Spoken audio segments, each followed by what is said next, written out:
এই জন্যই বললাম, শুধু ভাতা নিয়ে খুশি থাকলে কোনোদিন যুবকরা ভাতার হতে পারবে না, তাকে কেউ মেয়ে দেবে না।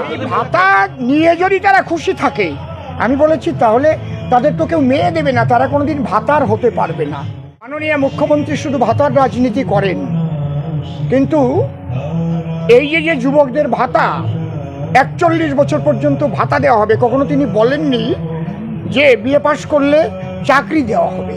তাহলে এই ভাতা নিয়ে যদি তারা খুশি থাকে, আমি বলেছি, তাহলে তাদের তো কেউ মেয়ে দেবে না, তারা কোনোদিন ভাতার হতে পারবে না।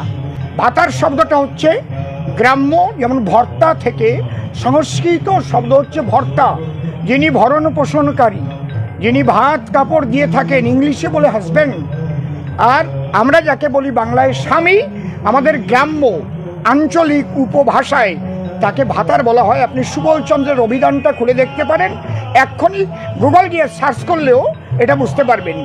এই জন্যই বললাম, শুধু ভাতা নিয়ে খুশি থাকলে কোনোদিন যুবকরা ভাতার হতে পারবে না, তাকে কেউ মেয়ে দেবে না। সে দেওয়া হোক, কিন্তু আমরা তো চাকরি দেব। যে চাকরি পাবে সে তো আর ভাতা পাবে না। উনি তো চাকরির কথাটাই বলেনি যে বাবা তোমাদের যে কদিন চাকরি দিতে আমি না পারছি, আমি শিল্প আনছি, আমি সমস্ত জায়গায় দিয়ে তোমাদের চাকরির ব্যবস্থা করছি।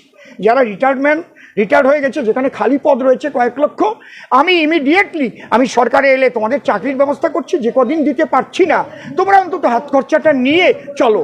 আমাদের কথাটা হচ্ছে কি, ভাতা আমরা দেব যতদিন চাকরি দিতে না পারবো। চাকরি হয়ে গেলে তো আর ভাতা দেওয়া লাগবে না, তাকে একটু বেশি করে দেবো, অসুবিধা কি? বেশি করে দিতে তো অসুবিধে নেই, বেশি করে দিয়ে তাড়াতাড়ি চাকরি দিয়ে দেবো।